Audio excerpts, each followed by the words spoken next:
What's going on, guys? Milos here. So I'm probably one of the later ones to give my full opinion about this trade. Trae Young 2 days ago was officially traded, and we've been waiting for this kind of news for the longest because we know the Atlanta Hawks front office wanted to get rid of Trae. They didn't really like what he was providing. I think they saw Jalen Johnson and his recent emergence, and they found a reason now to get rid of Trae and try and just build their franchise around Jalen Johnson now.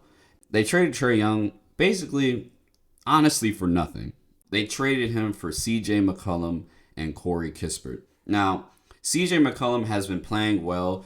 I like Corey Kispert. He's a young guy who is a great role player. But in terms of what Trae Young's value is, or what I think it should have been, I think he's worth way more than what people are trying to make him worth.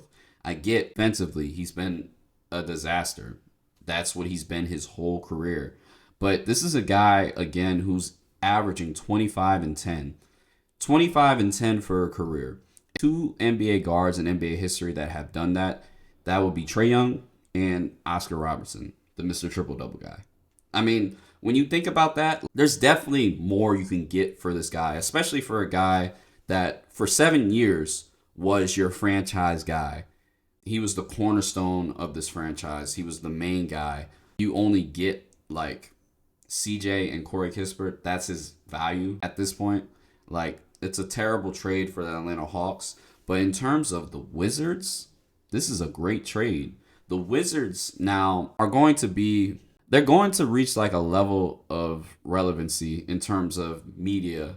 A lot of people are going to be paying attention when Trae Young starts playing to Wizards game because Trae Young has always been an NBA star. I mean, he's an all NBA level player. He's done it before. He's been a 4-time All-Star. There's not many players like him. And when he's at his healthiest, he's one of the top NBA players in the league. When I think about what Trae Young can do for this team, he can do a lot. He can be a vet. He's 27. He's still young, but he's been in this league for a while. So now he's considered like a vet. He can be a vet for these young guys, because a lot of these guys are 24 and younger. I'm looking at the roster. The only guy that's really old, I would say, is Chris Middleton and Anthony Gill. But other than that, everybody's 20, 20, 21, 22, 26, 24, 24. There's a lot of young guys on this team. Trae Johnson is a rookie who's been playing fantastic for his rookie campaign. He's going to be playing alongside another playmaker who can make easier shots for him, who he can learn under the ropes of how to play make, how to score, how to get other guys open. He can learn from a guy like Trae Young. Alex Sarr, who's in his second year, is averaging 20 and 10, and without an actual playmaker to get him easier buckets, he's been doing that. Imagine you put Trae Young, who is one of the best playmakers in this league. Imagine putting Trae Young with Alex Sarr. There's going to be a lot of lob threats. There's going to be a lot of opportunities for Alex Sarr to score more and really get easier buckets. Trae Young thrives in the pick and roll setting. When he has a pick and roll big that he can throw it to, he thrives in the big thrives. John Collins had some of his best years with Trae Young. Clint Capella did well with Trae Young. You have even Dwight Howard, who played a little bit with Trae Young. I think Alex Sarr is probably going to be the best level of big he's ever played with. Because when you think about the guys I just named, I don't think they had that same ceiling of what Alex Sarr can be. So I think he's going to make Alex Sarr extremely better, and I think it's going to improve Alex Sarr's game a lot. Keyshawn George, 6'8", long, has been improving tremendously as well. Since last season, he jumped his points per game average a lot more than what it was last season. He has the tools to be better defensively. Now, Trae Young doesn't make this team any better defensively right now. I think they're second to last, which is a problem.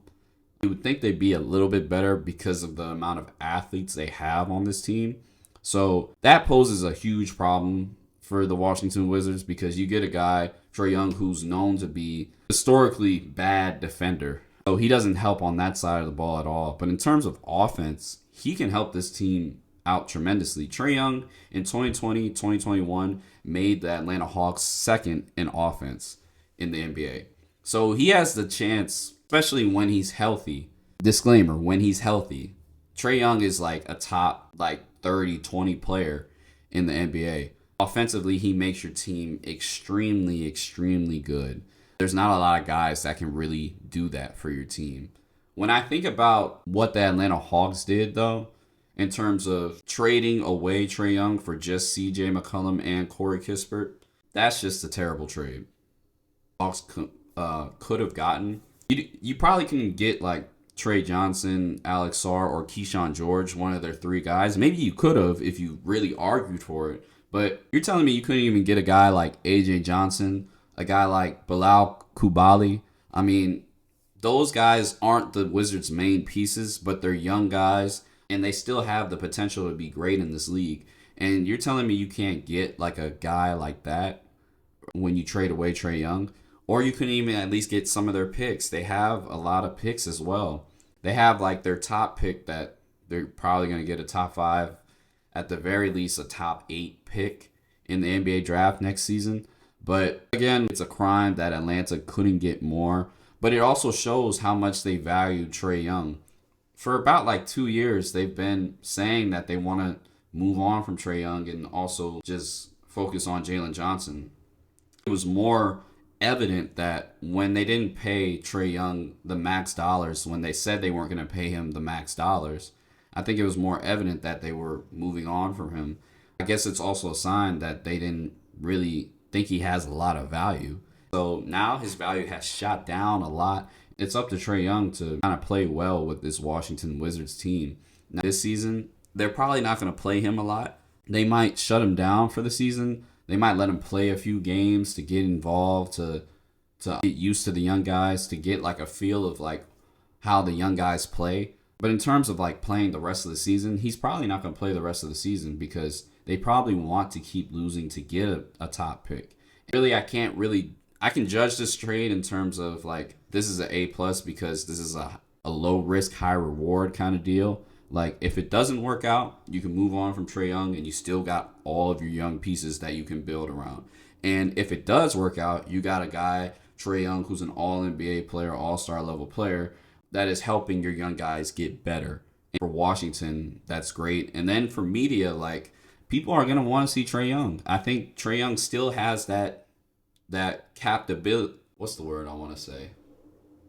I think Trae Young can still put butts in the seats. I think he can still bring fans to the arena because of his level of play, because of what he can do offensively, and how special he is. I think he's a very special player. Even with the changing of the guard being like 6'5" and up, playing both sides of the ball, I think Trae Young still has a space in this league to where he can be a top level guy and compete in the playoffs with the team.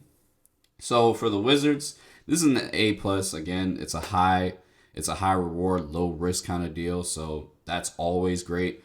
And for the Atlanta Hawks, this is really like an F kind of trade. Now, I hear rumors that Anthony Davis, they're looking to get Anthony Davis from the Dallas Mavericks. The Hawks and the Mavericks have been in talks with each other. The Hawks aren't done. I think they have until like February 5th to get something done before the trade deadline. And if they don't get anything done, I think it's like a bad situation. You gave up your face. You gave up what used to be the face of your franchise for practically nothing.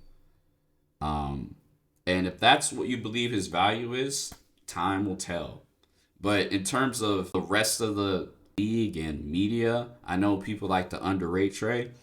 I don't think anyone thought that Trae is worth just CJ McCollum and Corey Kispert. And no disrespect to those guys, because CJ McCollum has been playing well as of recent, but he's 37 years old. And Corey Kispert, I believe, can be a solid role player in this league, but I don't think he's any more than a role player. So no disrespect to those guys.